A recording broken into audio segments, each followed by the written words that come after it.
So when I started this journey some time ago, I came up with 6 reasons why Fort Collins was the best place on the planet, or at least northern Colorado was the best place on the planet for PV.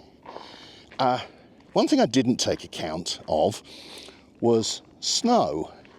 So we had some snow about 4 days ago now, as you can see from behind me.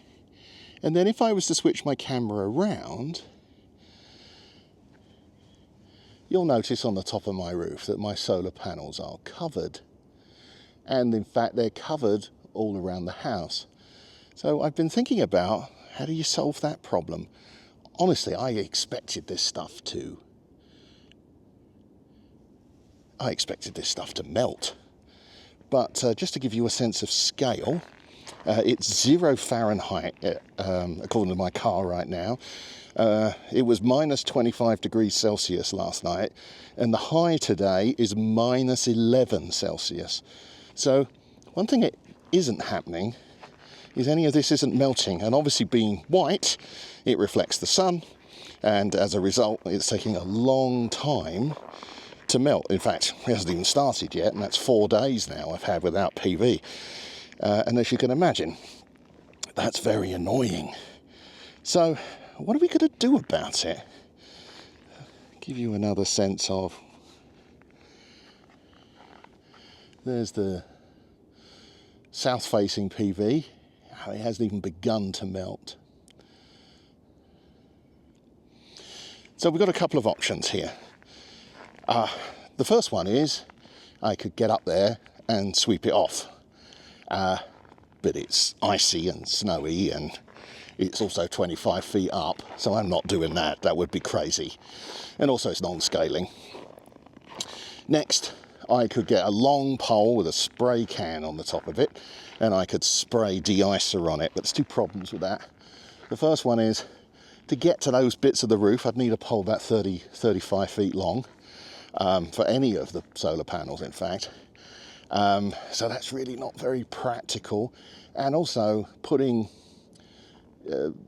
materials onto your solar panels is generally frowned upon, bad idea, because it basically produces a film which makes them less efficient all the time, not just when there's snow on them.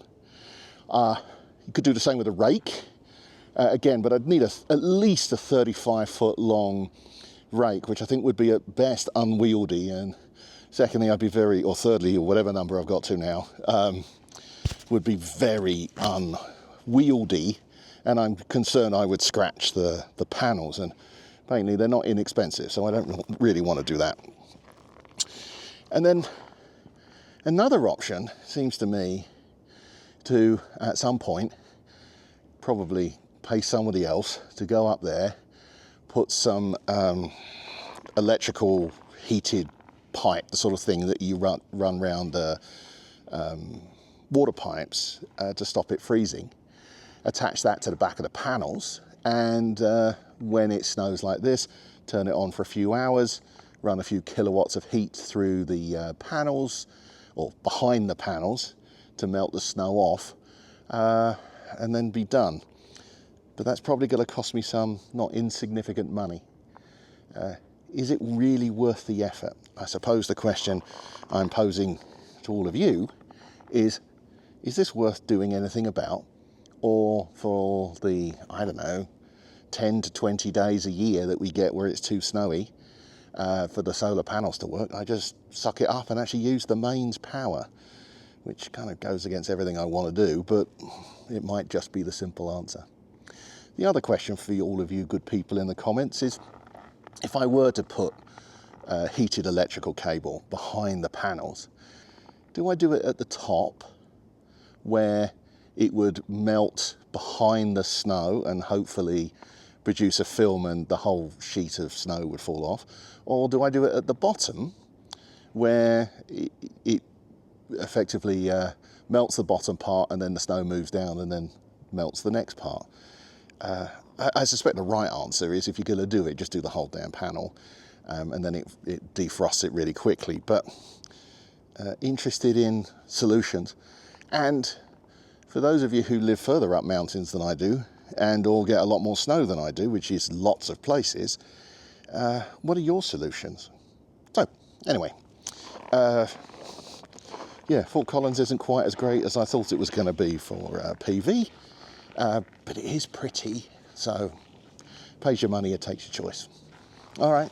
Oh, and good luck to everyone in Texas. Let's hope the grid doesn't fall apart this week. All right, everyone. See you soon. Bye-bye.